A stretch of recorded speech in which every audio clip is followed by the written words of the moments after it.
me say that I think that if you look at the daily newspapers, you consume the media, you chat among people who will still chat with you.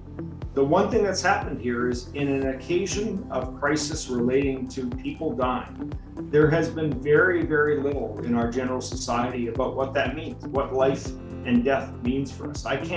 If you look at past historical crises, people have asked the spiritual questions. They've asked the faith questions repeatedly during World War II, during the Great Depression, during previous pandemics. I think that has been much less the case in the Canada of our age. And indeed, I think to some degree, the society's been reasonably hostile to people who feel like this does raise deep spiritual questions, and they've sort of been impatient for that.